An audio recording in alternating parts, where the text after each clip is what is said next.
રામ રામ ડાયરા ને આજ તો કાસબાન બસું આપણી વાડી આવી ગયું અને આપણે હવારમાં જ મગફળીમાં પિયત ચાલુ કરી દીધું હતું ફુવારા, કારણ કે દશક દીથી આપણે વરસાદ નથી ને આપણે આ ઓરવેલ મગફળી છે અને આમાં હું તમને આગળ બતાવું ફ્લાવરિંગ સ્ટેજ આવી ગયો તો હવે પાણીની જોવા ફૂલ આપણે ઉગડતા હતા ને આને હવે પાણીની આપણે જરૂરિયાત હતી તો આપણે હવે ફુવારા ચાલુ કરી દીધા હતા.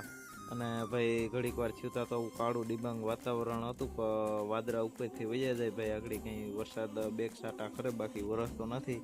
પછી આપણે ગામમાં જવું હતું તો આપણે અઢારિયામ ગાડી પડી હતી ત્યાં આવી ગયા અને ગાડી પડી હતી ત્યાં તો ભાઈ આપણો જોઈ લ્યો આ બિલાડો કેમ હૂતો ને બાકી.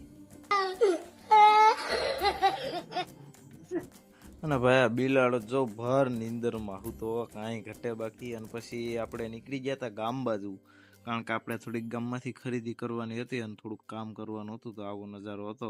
આપણે ગામ બાજુ નીકળી ગયા હતા અને ત્યાં પછી ગામ બાજુ આપણે જતા હતા તો લોક શૂટ કરી નાખ્યો. આપણે ગામમાં પૂગવા આવ્યા હતા અને ગામમાં જો આપણે અહીંથી દુકાનેથી થોડોક માલ સામાન લેવાનો હતો લઈને પછી આપણે વાડીએ પૂગી ગયા હતા.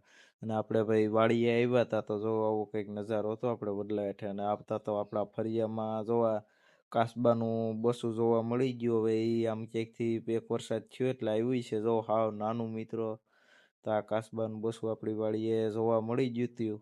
અને જોઈ લ્યો બાકી કેમ ધોઈડું જાય ને. અને કાસબાનું બસું જોઈ લીધું તો મળીએ હવે બીજા વ્લોગમાં.